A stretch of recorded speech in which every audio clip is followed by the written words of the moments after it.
Good Tuesday evening to you. I'm your CJ Divine Martino, Magic 95.5. Make sure you check me out 10 a.m. to 3 p.m. middays. And welcome to the Voter Education Forum. Lots of great information that's going to be given out tonight. And I had to bring someone along with me to help me along with this process because she's so well versed in it. Please welcome President and CEO of the Columbus Urban League, Stephanie Hightower. Welcome, Stephanie.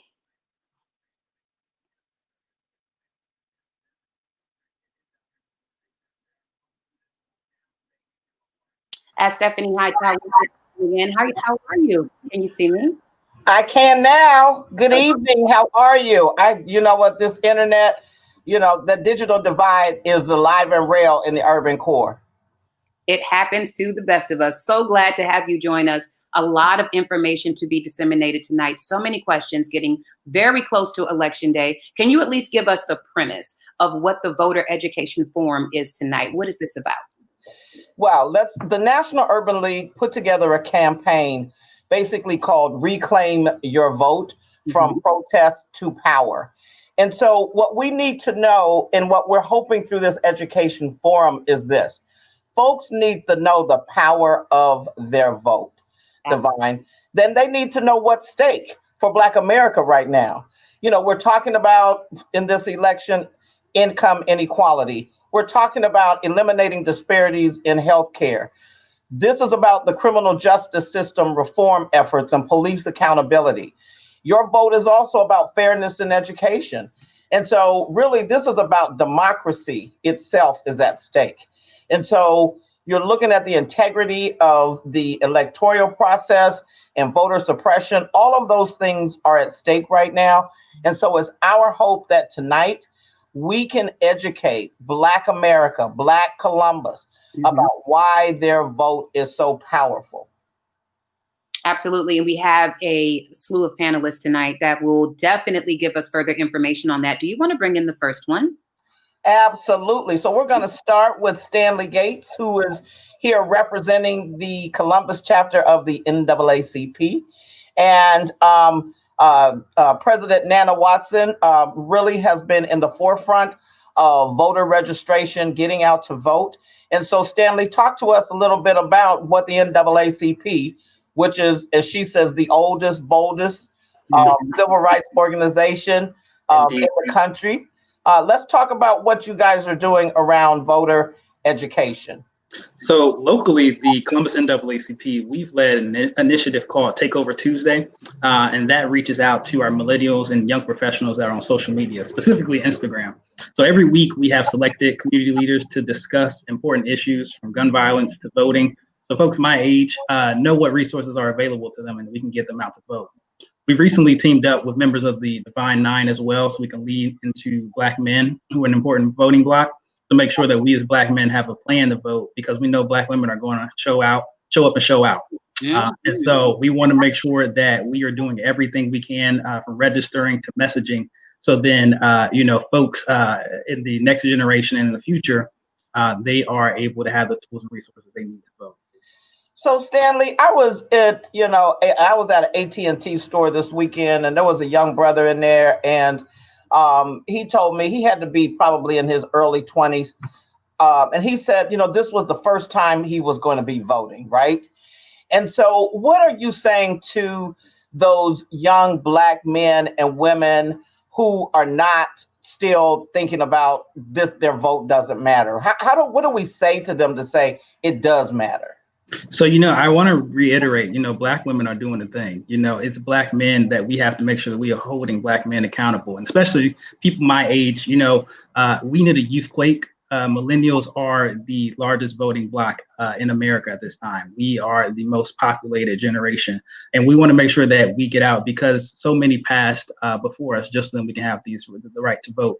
John Lewis, he got his head beat in Selma so he could have this right to vote. We need to make sure that we honor our ancestors, and also figure out a way that makes it personal for you. My grandmother was a sharecropper in Mississippi, and I think about that often. So I vote for her and my ancestors that were on that plantation that she worked on.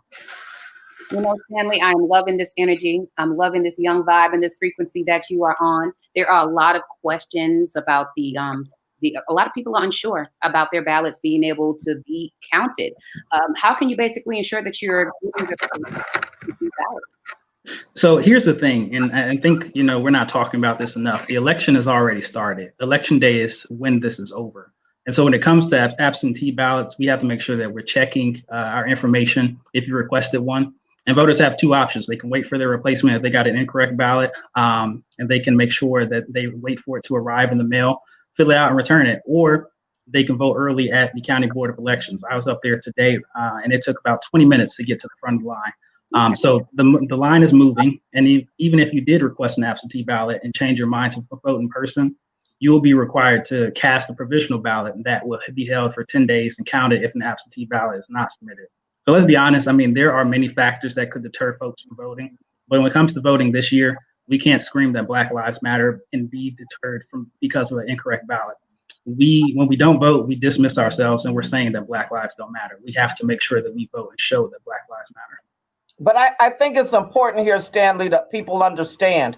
If you requested an absentee ballot, you can, as Stanley said, you can go up to the polls, but it's not going to be counted originally.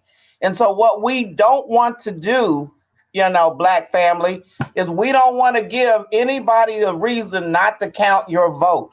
And so, like Stanley said, I went up there last Friday and did mine, and our president, Barack Obama, he said the same thing. You got to make a plan to vote this time. And that's why I wasn't waiting until the last minute, because I didn't, I wake up sick on voter day or car breakdown, something, I don't know. Then I was going to be like, nope, I'm not giving no excuse. And you're right. Now, it was the end of the day. It took us an hour, just an hour. And the line was all the way in the back of the building. But people, we gotta do this. We cannot stop until we get over the finish line. They always say it ain't over till the you know what lady sings, right? And so in track and field, you do. Well, I know, because trust me, I know, because I lost a medal playing around. You don't stop running. You run through the finish line. We don't stop 5 days, 2 days before. We need everybody out there now talking about why they need to vote now. Yeah, and I think that's a really good point. I do want to make sure I do a shameless plug, and folks can go to iwillvote.com/OH, and that'll give you a website where you can go and you can make that plan to vote. Great information. So, right quick before you leave us, can you talk a little bit about the history of voter suppression, especially in communities of color? Sure. The NAACP has been around for 100 years, 1909 to be exact. This organization has fought against all forms of voter suppression, from poll taxes and lottery tests to nowadays where you see voter suppression when folks who have been incarcerated can no longer vote, or even when the Supreme Court gutted the Voting Rights Act and allowed many states to enact voter identification laws. So voter suppression is not new. It's something that we have been experiencing for a while. And we also see it, as President Hightower just alluded to, people are saying that voters are, this is enthusiasm, and the long lines show that people are ready and they're excited to vote. To me, that's an example of voter suppression. We've been seeing it all across the state and ahead of the upcoming election. I look at it when Franklin County is the most populous county in the state with 1.3 million people, and we only have one early voting location. And the worst part is that the Ohio Secretary of State refuses for Ohioans to have multiple locations to drop off absentee ballots. Yeah. There are a lot of people in this state and in this county, and we only have one center. That is voter suppression. Well, and that's why it's important for people to get out to vote. Absolutely. You get out to vote now, then we ain't got to worry about this happening the next time around. That's why it's so important. I'm going to tell you, I was excited when I went there and I saw all those people that were lined up. But what was even more exciting was people had the blue ballots. They didn't have any red ballots. They had blue ballots. And I know I'm not supposed to be talking about partisan stuff on here, but I don't care. They had blue ballots. I said, don't bring no red ballot over there to me because I don't want it. And most of the people had blue ballots and the red ballots were on the ground. So anyway, I know I can't talk about partisan. Congresswoman Beatty is in the house, I think. Yeah. So thank you, Stanley. Thank you Thank to you the all. CP. We appreciate you doing your thing with the young voters. I need everybody. We need you to keep on doing what you're doing to get them out to vote. Thank you to President Hightower and Devine. Thank you. So now we'll have Congresswoman Joyce Beatty joining us, right? Hello. Hi, how are you all? And thank you so much. I'm so excited to be a part of this Voters Town Hall. And I'm always pleased to be with my president and CEO of the Columbus Urban League. And thank you for everything that you do also at Urban One. Thank you so much for joining us. Welcome. We got a lot of information to unpack today, and I want to start off by first asking you, or first making the statement of voting is important on every single election. But this one right here got an extra little something to it. So explain to everyone, why is it so important to get out and vote more than ever before? It is so important in every election, as you said, but this election is so important because we know everything is on the line. You know, our healthcare is on the line. We have a divider in command, not a uniter in command. We have someone who said that the coronavirus was a hoax, and yet 220-some thousand people have died. And let me just put it out there simply. When you think of people who look like us and other minorities, we are disproportionately affected. When you think of, we only make up 13% of the nation's population, but we are infected or dying at rates of 19 and 20%. When you think what's happening with these three pandemics, we're voting because of that. The COVID-19, the economic recovery, and the social justice pandemic. Black people need to vote. Everybody needs to vote. Healthcare, the economy, social justice, our seniors, our children, education, housing, it's all on the line. We need change. This president does not represent us. He's not reflective of our community, our culture, and he's bad for the economy. He's bad for healthcare, and he's certainly bad for the American people. So Congresswoman Beatty just laid out exactly what we were talking about. What's at stake for Black America? But can you please talk a little, because one of the things that I know you've been very keen on is small business resiliency. And that's another one of those areas where, you know what, folks, we got to be paying attention to our small businesses and our Black-owned businesses. They're at stake as well. Mm-hmm. Absolutely, Stephanie, you are so right.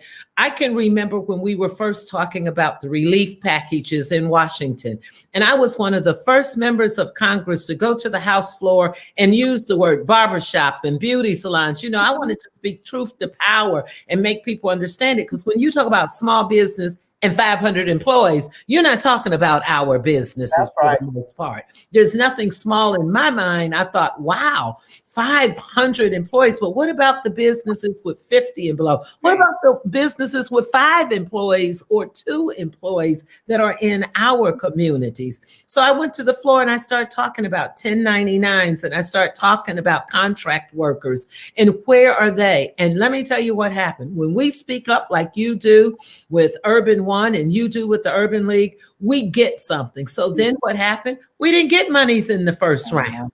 That's In right. the second round, only a few of us received monies because we don't have a MDI, a Minority Depository Institute, in the whole state of Ohio. So then we start talking about CDI, Community Development Financial Institutions. And then we found out we didn't have them in our communities.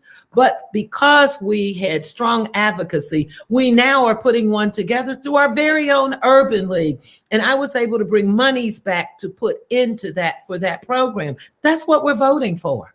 We're voting for everything that people call your office, people go on the radio station and blame us for not doing. Well, now is our time to make that change and to help us by voting. Every single vote counts. Absolutely. So this weekend, you hosted a fundraiser for our next VP. And so could you share a little bit with, because you know my internet was jacked up on Saturday. Can you share a little bit about the message from her and Senator Sherrod Brown, because he thinks we can take this in Ohio, and how important that if we take this, what these votes matter. Yes. If we take this, it means the difference in how we live, how we work, and what we do with our families. But let me tell you what was so important about the event.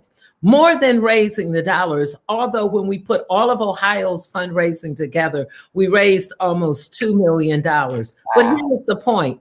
Again, we get left out. And again, why Urban Drive and urban radio stations, Urban One and urban radio stations and urban leagues are important. Because when the majority of folks were doing this, they were the majority, and it was them hosting an event. But we have a sister that's getting ready to be the vice president. So a group of us got together, a group of sisters got together and said, let's match what they're doing and have our own event. But then we decided we didn't want to be like the majority folks. We wanted to bring our standards down so we could bring more along with us. So we had our high price, but we brought it down, still high, but more affordable for some. And I am telling you, we reached our goal, and Vice President, soon to be Senator Harris, heard us. And so she talked to us. She thanked us. She told us how she's going to stand up for healthcare and the jobs and education. She had a strong message that talked to the people. And she also said she needs our help. You know, certainly she is not perfect. She can't do this alone, but she was willing to ask us to stand with us and to make a difference. Number one was healthcare for her. Dealing with this COVID-19, because it is a spinoff to social justice. And she talked about Black Lives Matter. She talked about George Floyd and Breonna Taylor and what we have to do to look at how we fund our police departments differently. She talked about small businesses and the economy, and she talked about education, all of our children out there who need a better opportunity and a better chance, which means we need a real Secretary of Education. Well, what it means is we need a real director of the Office of Budget and Management, because the one now said we should no longer do diversity and inclusion training. And we know what that's code for. Stop having majority companies be sensitive in hiring minorities, specifically Black Americans, because we know with the training and with all the work we're doing, it opens the doors for more of us, and we're still 2 steps behind.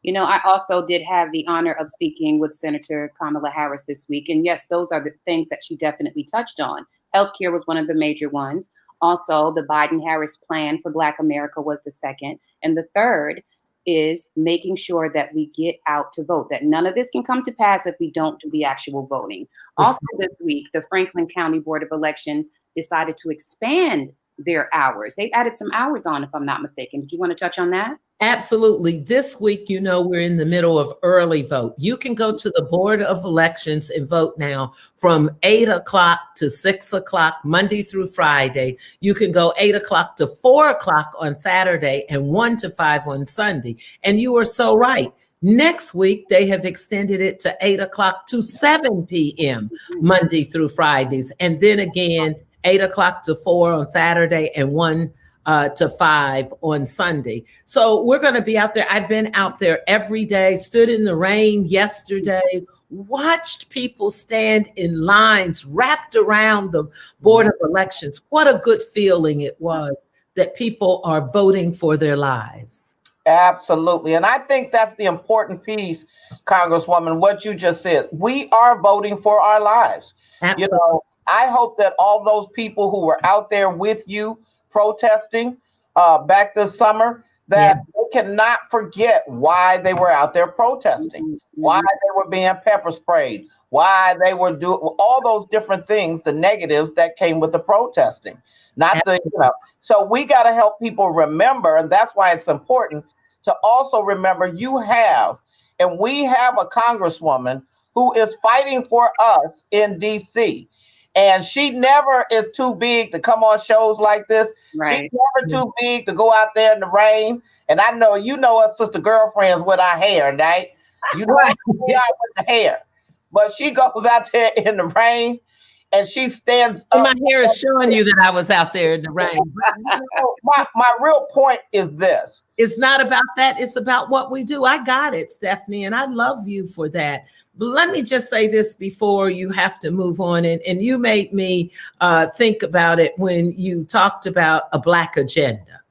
And that's something that this radio station and what you're doing, Stephanie, with what you've been doing over the last 6 or 7 months, bringing us all together. But we have to make sure that we have to stay united and we have to stand up for that Black agenda, not just the elected officials. I'm going to go there. It is the media, the Black media. It is the not-for-profits. It's those Black folks that take the elevator up. They have to remember to send it back down. Well, that's right. We have to remember to continue to support Black businesses, Black media, to get our message out about educating our people to make sure that we are in those numbers when we win this election. This is just the beginning. They're going to really need us to clean up what's already there and to put things in place. Well, let me say, May I ask you, you co-signed a letter to the Secretary of State, Frank LaRose, about protecting the health and safety of Ohio voters and poll workers. Do you care to elaborate on that a little bit more? Well, one of the things we wanted to be on record saying that we certainly want to make sure that everything is in place to protect them and to keep them healthy. But we don't want voter suppression. We don't want any last minute tricks, because we know that there was propaganda out there, misinformation telling people not to vote early. Why? Because they didn't want those votes to count. And then what happens if we're in a red zone with COVID-19 and something happens that we have to shut down the in-person vote? Well, let me just say thank you to all of those who are voting, because we have over 2.4 million Ohioans who requested a ballot. That's 50% increase from where we were in 2016. And the same type of statistics are there for those who have voted early already. So we want you to stay healthy and safe. We want you to mask up. We want you to keep your social distancing, but we want you to go and vote. And we wanted him to know that he needed to do more. Why not have more drop boxes? If you really care about people, let's have more drop boxes where people could drive by and drop their ballots in. So we're watching everyone. We are not going to have voter suppression without us standing up and speaking up against it. And absolutely, and there are signs at the polls talking about voter suppression. Let me say to you, Congresswoman Beatty, we really appreciate your service. She has been out there in spite of COVID, has all of us worried because she's in and out of DC on planes, in large crowds. So we thank you for your service. That's a huge sacrifice. But I am being careful, and unfortunately or fortunately, I have tested negative every time. I get the 6-inch nose swab. And let me tell you, that's no joke, but it's worth it. Absolutely. So thank you for your continued leadership. Thank you for your inspiration to come to our voters here in Columbus and Franklin County to understand why it's so important for them to vote in this upcoming election. 2 weeks, guys. Thank you, Congresswoman Beatty. Thank you. Okay, Divine, who's up next on the agenda? Once again, welcome to the Urban One Voters Town Hall. I am Divine Martino, of course, Stephanie Hightower, President and CEO of the Columbus Urban League. And coming up next, we're actually going to go on the medical side of things. We have Dr. Darrell Gray from the OSU Wexner Medical Center. Welcome. Thank you so much for having me. It's truly a pleasure to be with both of you. Thank you. So I was already with him last week on another effort, and that's why we thought it was important for him to be here, because as Congresswoman Beatty talked about, health and safety still is number one, but also number one is getting people out to vote. So Dr. Gray, what would you say to those folks who maybe are a little bit hesitant right now because of COVID-19? What do you think they need to do? Because I know I'm at a point now where I'm double masking. I'm double masking and I got gloves on. And I don't care what anybody says, what I look like, but that's what I'm doing. Well, I think what you're doing is being vigilant. You're being on the defensive. And I think that we need to continue to be that way. COVID-19 is still alive and well. It's still with us. It's still disproportionately affecting Black and Indigenous people of color. That includes us, right? And so if we're trying to stay out of the hospitals, we're trying to stay out of the morgues, we need to make sure that we're being safe and that we're educating others to do the same. You know, this is the first time that people can be exposed to both COVID-19 and the flu. So as we're talking about folks getting out to vote, right, and being safe as they go out to vote, and certainly it's important to have that on your checklist, right? So we're slowly checking things off the list. Register to vote, check. You know, going to vote, depositing your absentee or your voter ballot into the mail, check. Or you're doing your early voting or preparing to go to the polls. But we also need to have on our checklist getting a flu shot, because we know that, number one, we definitely know you don't want to get COVID-19, right? But you certainly don't want to get COVID-19 and the flu. And we're in currently flu season, right? And so, you know, we're encouraging folks to get the flu shot. And certainly we understand that Stephanie, I'm sure you've heard, and Divine, I'm sure you've heard a lot of myths about flu shots. Absolutely. You've heard myths that you get the flu if you get a flu shot. And that's not true, because it's a dead virus that you're receiving. Certainly you can have symptoms after you get a flu shot, but it's not the flu. You've heard that, you know, pork products are used to make the flu shot. And so particularly for our Muslim brothers and sisters, they don't want to get that because they've heard that, you know, there's a gelatin in it that can be made from pork products. And certainly the ones that we use here at the Ohio State University Wexner Medical Center do not contain gelatin and do not contain pork products. So it's so important that people, and don't let lack of insurance be an excuse. We have ways that everyone who is interested in getting a flu shot can obtain it and will not receive a bill. You know, part of what we're doing right now, we have a community care coach that is going to different locations. This community care coach was launched by our Department of Family and Community Medicine under Dr. Nwando Olaiwola, and we're going to different locations. I'll tell you, if you want to mark your calendars, we're going to be the rest of this month. So tomorrow and then next Wednesday on the 28th, we'll be at Trinity Baptist Church. So that's on Wednesdays, tomorrow and the 28th. And then on Mondays, we're at Shepherd Library. So Monday, the 26th, will be the last Monday this month. Again, that begins at 3 p.m. But if you're interested in learning more in the appointment times and to schedule for your drive-through appointment, call 614-688-8881. 614-688-8881 to schedule.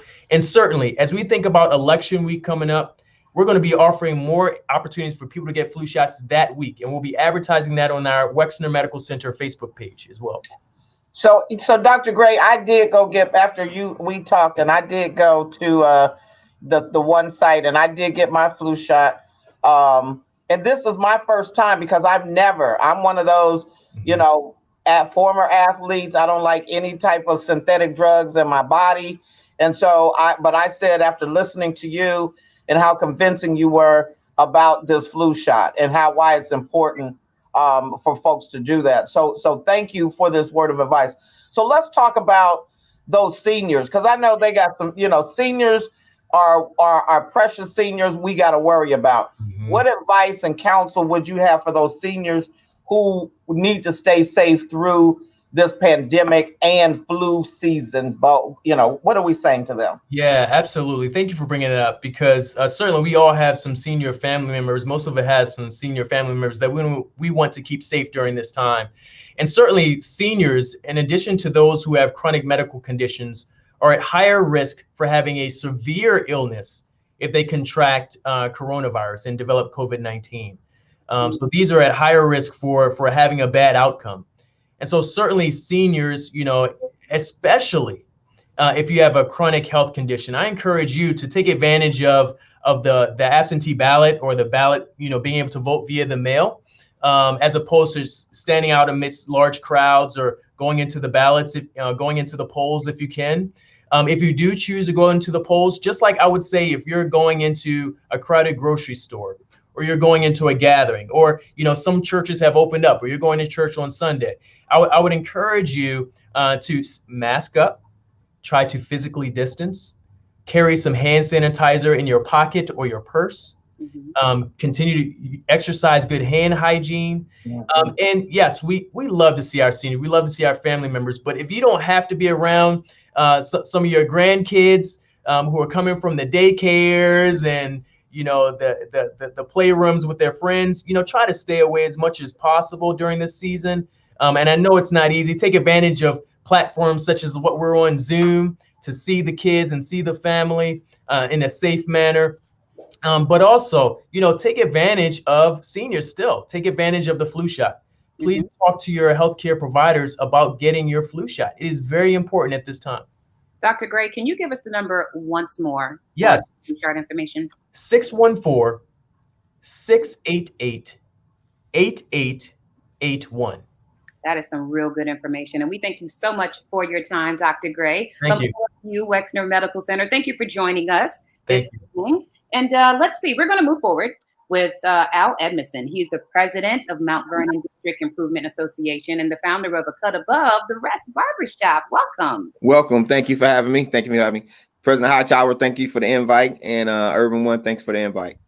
So what are you hearing from people about voting? What's the word? Well, I'm hearing about people, what's going on with people voting is that our young people are out.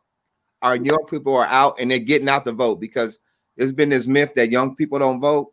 Every time I went to the polls, I was there today, and I've seen nothing but young people, and that was just heartening. It warmed my heart very well to see all these young people out today. And also, they're talking about the issues.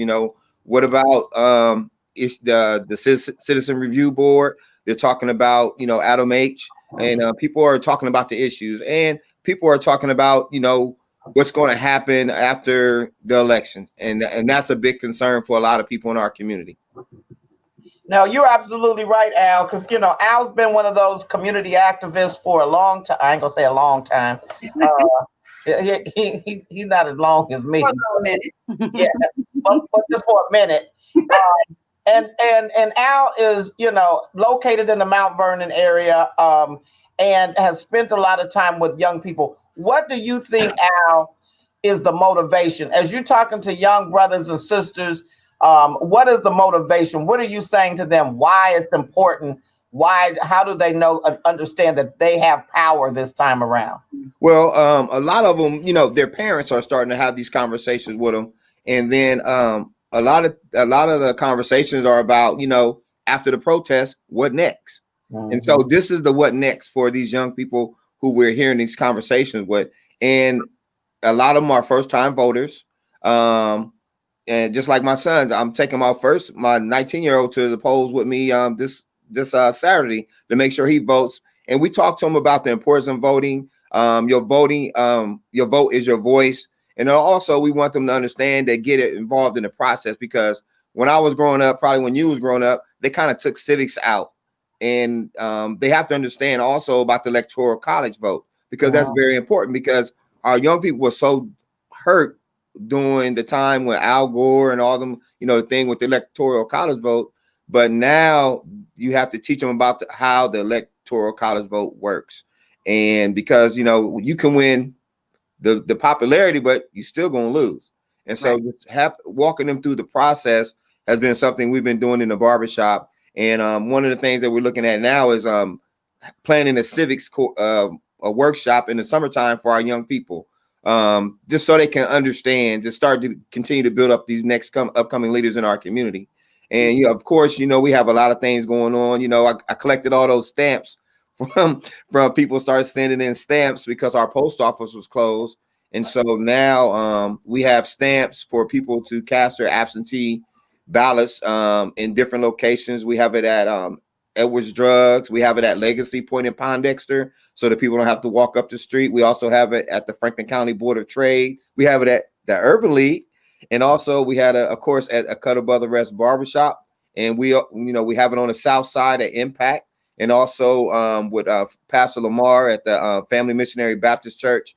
And then also New Salem Baptist Church is also participating. So people can go out and get free stamps to cast their absentee ballot in the community, because we want to make sure that everyone has a chance to vote. And I'm just grateful for all the contributions and donations that were sent for the stamps.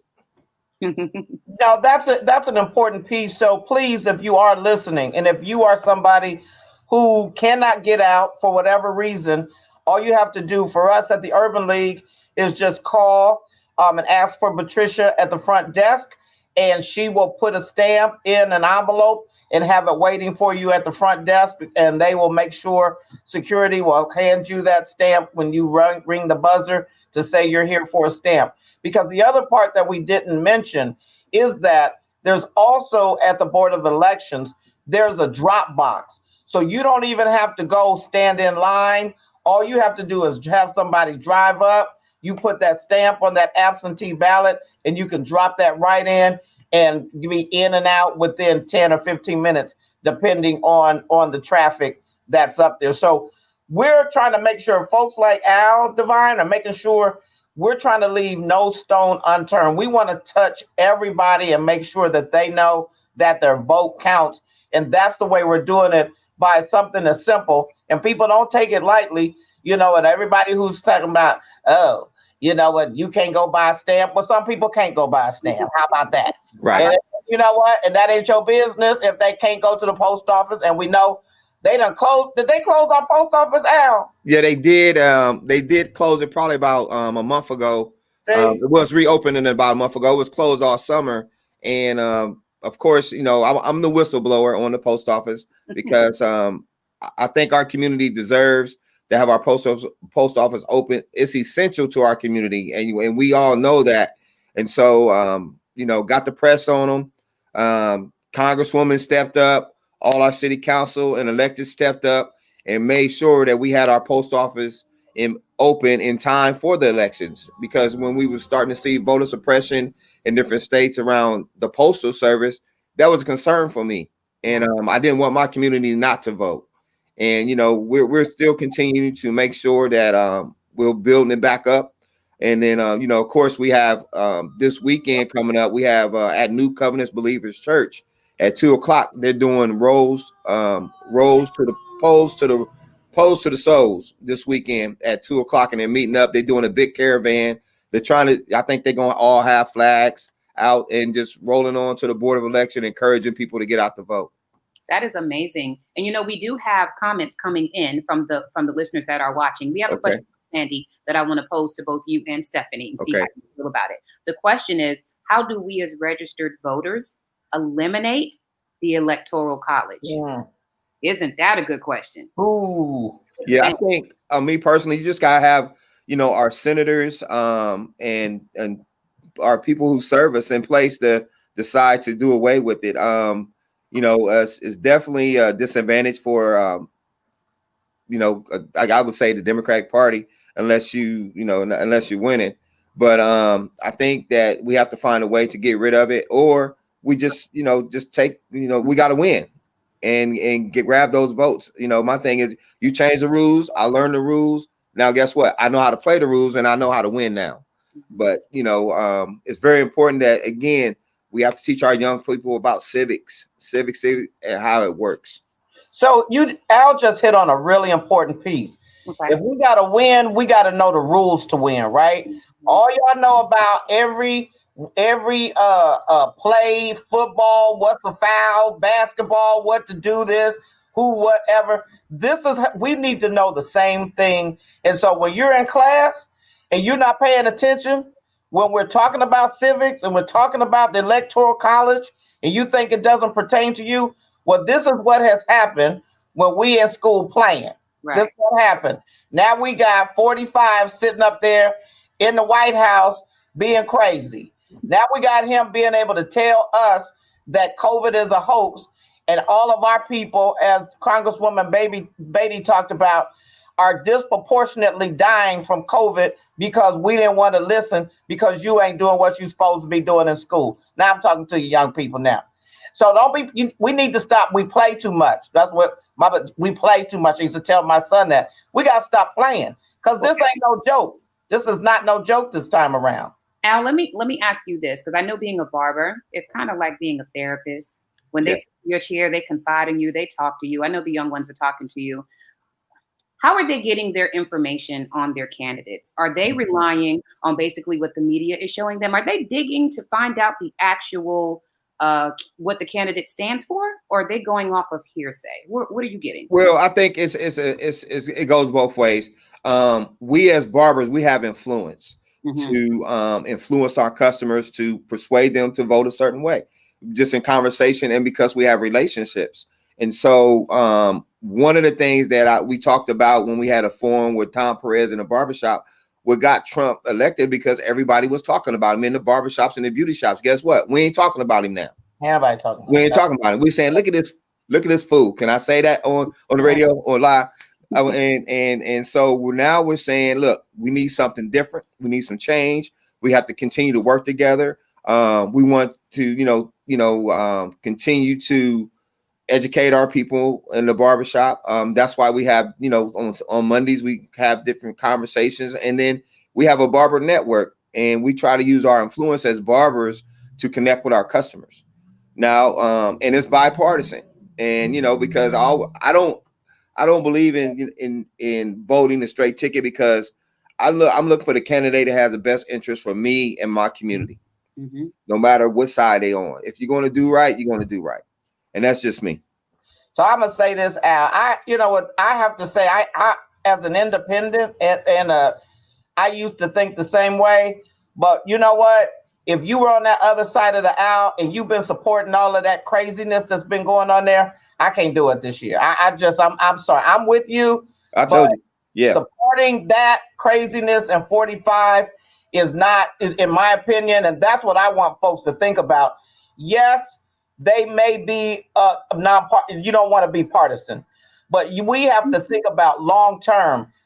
If you have not voted against what is happening, what is the word? The legal, you're in collusion. What's it called? You doing the same thing they doing. You're just not speaking up. And I think that's right. what all of this anti-racist talk is all about.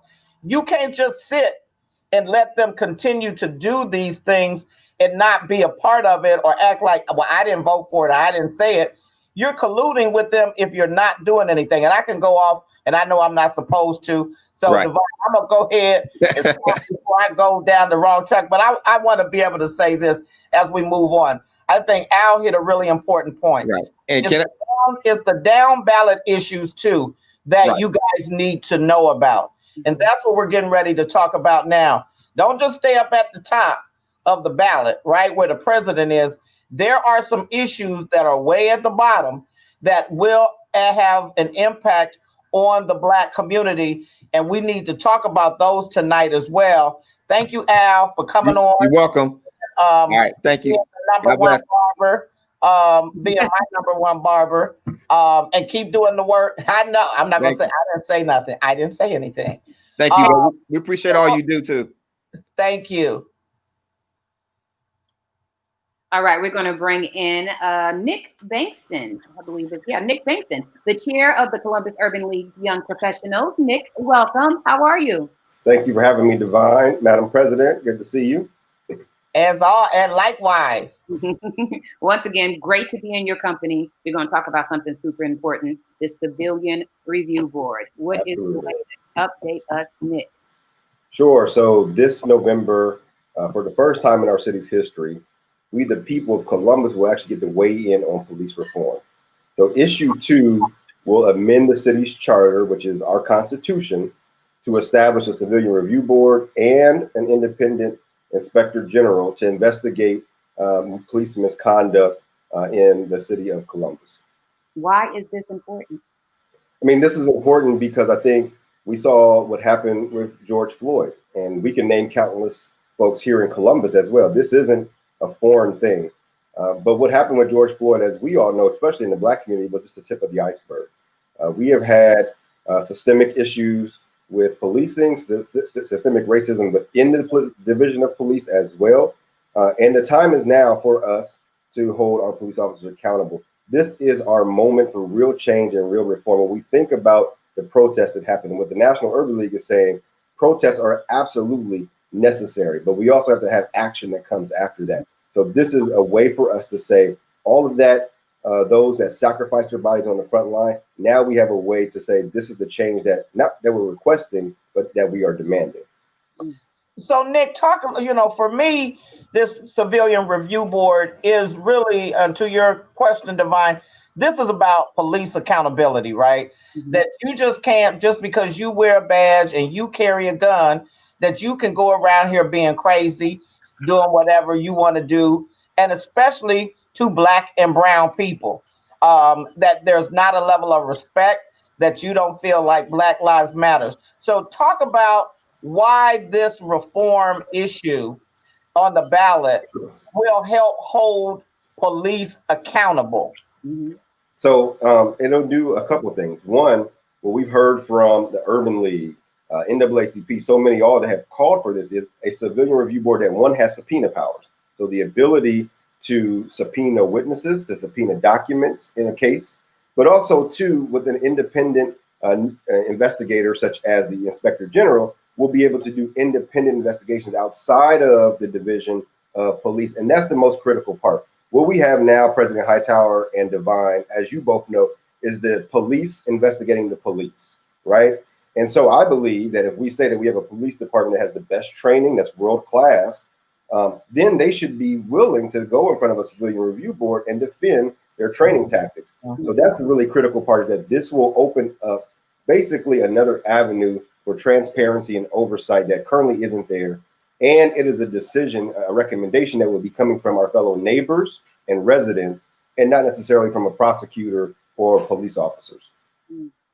The other part that's important to this, Nick, and before we move on to talking about some of the health issues that's on the down ballot, talk a little bit about this legislation, that it's not something that can be overturned down the road. That's what I think is a real important component of this, that I think Black Columbus needs to understand why it's important to vote for this.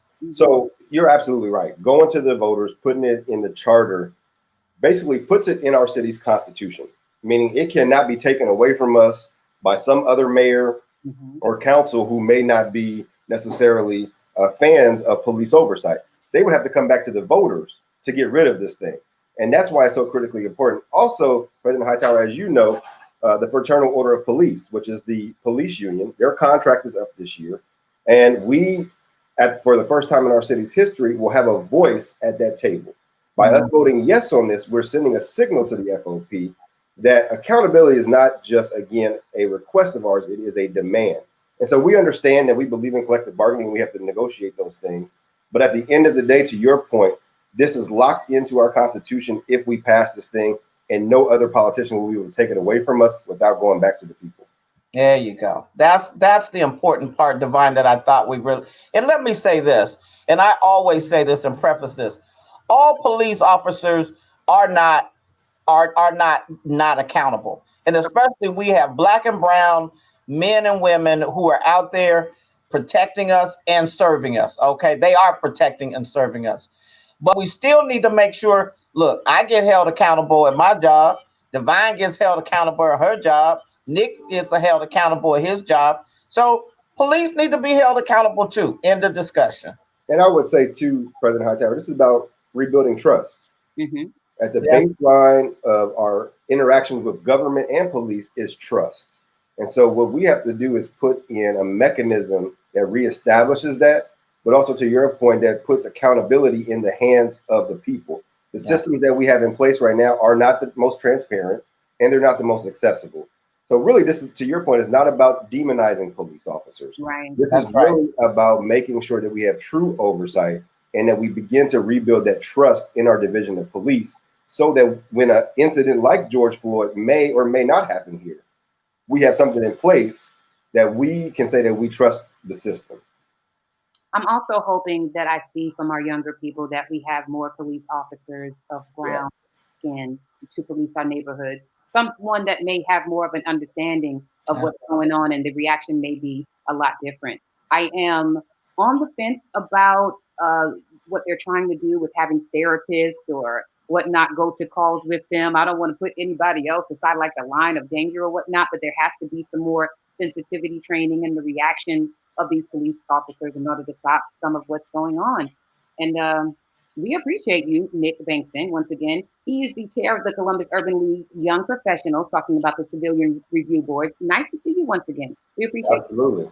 Thank you, Nick. Stay Thank you, Madam strong. President. We're almost finished. We're almost to the finish line. 14 days. I know.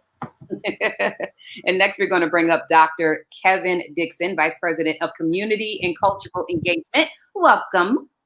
Thank you. I really appreciate it. And thank you, President Hightower and Ms. Divine Martino. Appreciate the time. I'm Thank loving you, seeing Dr. you. Dixon. Is this the anchor leg coming up? Got it. That's right. You got it. Absolutely. I'm So, seeing all the Black doctors on the program. How about you, President Hightower? hey, I like to be with the company of some bad brothers and sisters. So, hey, that's why. Look, that's why. And look, I'm talking about you too. So, Mr. Vine. So don't get that twisted.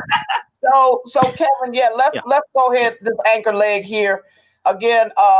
The Adam issue. Adam, what is it? 24. I got to get my numbers right. It's issue 24. The Yeah. last thing on the ballot. So if you're doing a paper ballot, it's going to be at the very end on the second side, or if you're voting, it's going to be at the very end. So it's issue 24. Let me share a little bit about it. Issue 24 was approved by the Franklin County Commissioners to put a 5-year 2.2 renewal levy with a 0.65 mil increase to support Adam H. on the November 3rd ballot, with a collection beginning in 2022. The community is encouraged to support issue 24, the Adam H. levy, and if passed, homeowners would pay an additional $1.90 per month or $22.75 more per year per $100,000 in home property value for continued vital services to our community. Adam H. needs additional funding to address the increasing opioid crisis and the devastating suicide rate affecting Franklin County residents, including many Black folk.